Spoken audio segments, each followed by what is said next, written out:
What's up, everybody? Justin Brock here with Bobby Brock Insurance, and this is going out to the agents that watch our content as well as the consumers that may find us.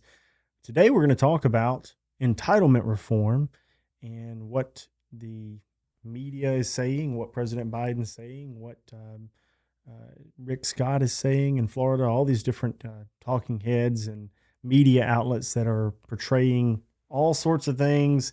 Seems like the sky is falling type of talk about Medicare and Social Security. Seen it before, you'll see it again. We're going to get to the bottom of it, though, right now.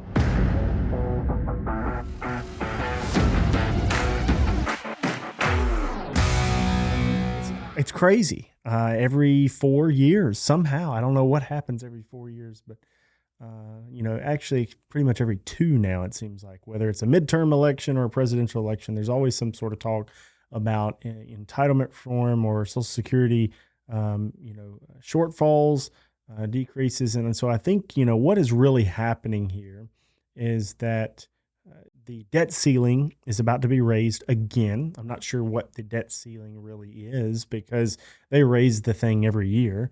And every time they raise it, it becomes some sort of leverage coin for whoever is not in power at the time to try to perpetuate certain ideas.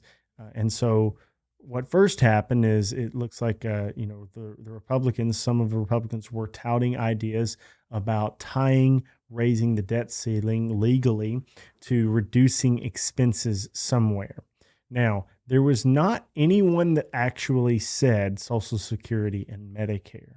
And so some of the claims initially probably coming from the Hill, as well as President Biden's speech the other night, where he said that Republicans want to slash Medicare and Social Security. That was actually never said anywhere. In fact, after that, Rick Scott in Florida said he doesn't know any Republican in favor of slashing retirees' benefits. And McCarthy also said that they have no intention of cutting Medicare or Social Security. They do want the Democrats to have to explain what their position is on how to handle shortfalls with Medicare and Social Security, because right now Social Security is expected to have a shortfall, I believe, around 2032, and Medicare even sooner than that at 2028, meaning that they would not be able to meet all their obligations based on current trends without increasing some sort of tax revenue to that area, raising Part B premiums, which they just reduced, something like that, or also on the Social Security side, how are they going to protect the solvency or the long-term viability of Social Security and Medicare if there's not enough money going into the programs? As we know, many more people are on those programs than ever. I do hate when they call them entitlement programs because most people that are on them paid into those programs. So I don't think it's really an entitlement program as much as a forced contribution retirement. But we have become heavily dependent on it. The Medicare program is kind of looked at as the gold standard of healthcare, short of being an elected official. But when you have Medicare and a Medicare supplement or a Medicare Advantage plan, either one, you have the top two tiers of health coverage in the United States, which is so funny because we get into this battle about Medicare with a supplement versus Medicare Advantage and which is better. I like to tell my customers it's the battle between good and better because both are great options. I would take either one of them if I could get them tomorrow. But coming back to whether Medicare is going to get slashed or Social Security is going to get slashed, I do not believe that that's going to happen.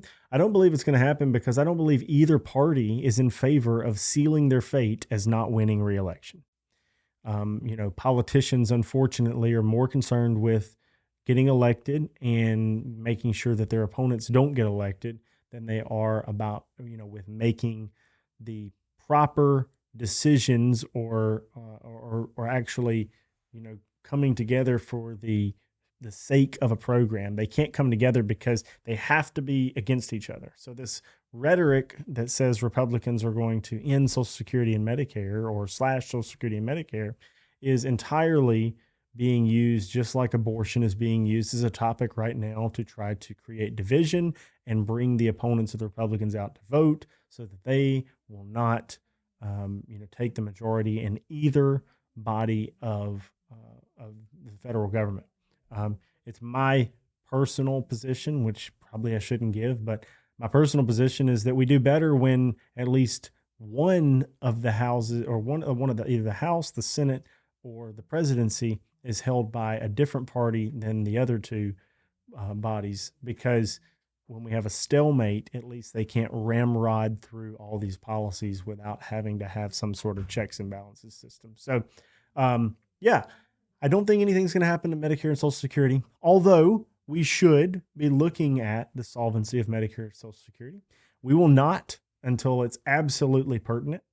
Um, and then it'll be some knee-jerk reaction about how we're going to borrow money from the Federal Reserve, which doesn't have money. They'll print it and inject it into our system, and we'll keep growing the mounting, debt to our own future until somehow we can't make the minimal payments for the checks that we've been cashing for decades and decades.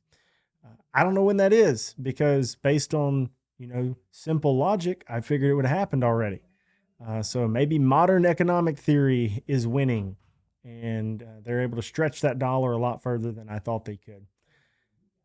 All that being said, to be honest, I hope it continues for as long as possible uninterrupted, because it is the space that I am currently heavily involved in as an agent and a business owner. And I need Medicare and Social Security to be viable for my business and for my family, as well as all of my customers. They all go hand in hand. When my customers are happy, my business is happy and my family's happy.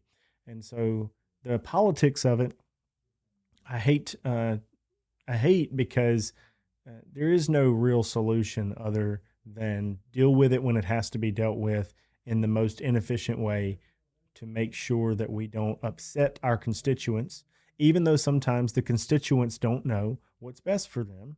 And, the leaders have to make decisions without fear that part of their voting block is not going to show up. Because if that happens, oh, well, at least I did what I was supposed to do. So that's how I feel about it. I hope that as you're reading this stuff, you're not getting too worried about it, because Medicare and Social Security are not going anywhere anytime soon. They're going to figure out how to keep on making it last, because a world that we currently live in without Medicare and Social Security would be chaos, so much so that the Republicans don't want that any more than the Democrats want it. They need voters, and, they're not idealists enough. Are there one or two people in the world that would try to cut the entire program altogether? Yeah, there are probably some extremists that would do that. Is the entire Republican Party or the entire Democrat Party trying to do that? No. It's the same way with, the Medicare for all concept is really only a subsector or small faction of the Democrat Party pushing for that, because most people know it's not a viable solution. It costs too much. We're already facing Medicare shortfall in 2028, which is 6 years away, 5 years away. So I don't think anything's going to happen right now, but I've been wrong before. So don't worry yourself too much, though. I think they'll bail us out over and over and over again until it is absolutely collapses like a house of cards. So little bit of optimism for at least some time. Depending on how long you're going to be involved in Medicare or dependent on Medicare, maybe that gives you some solace. But if you focus too much on it, it's going to stress you out, and it's something that we really don't know. Most of the stuff that's being circulated is just political muckraking. So I hope that they could one day figure out how to come together and do things that are in the best interest of the people. But they're probably going to spend most of their time arguing over abortion, gay rights, and the budget, when they don't really seem to care about the budget when it's them blowing money. Everybody blows money. Both sides have been big spenders. They just like to throw the budget in somebody's face when they're not in control of it. So, all right, guys, that's all I'm going to talk about today. Social Security and Medicare. Let's keep it going. But I don't know how you can do that because both sides don't really practice what they preach. So we're all doomed, just hopefully not for a century or so. Talk to you soon. It's time to grow your agency like a guru. Introducing Go Guru Pro. The Go High Level platform allows for minimizing software-based subscriptions and grants control over several facets of marketing and communication. Automate your workflow, communicate with your leads, book appointments in advance, and house all your clients in one secure location. Visit goguru.pro and schedule your one-on-one demo today.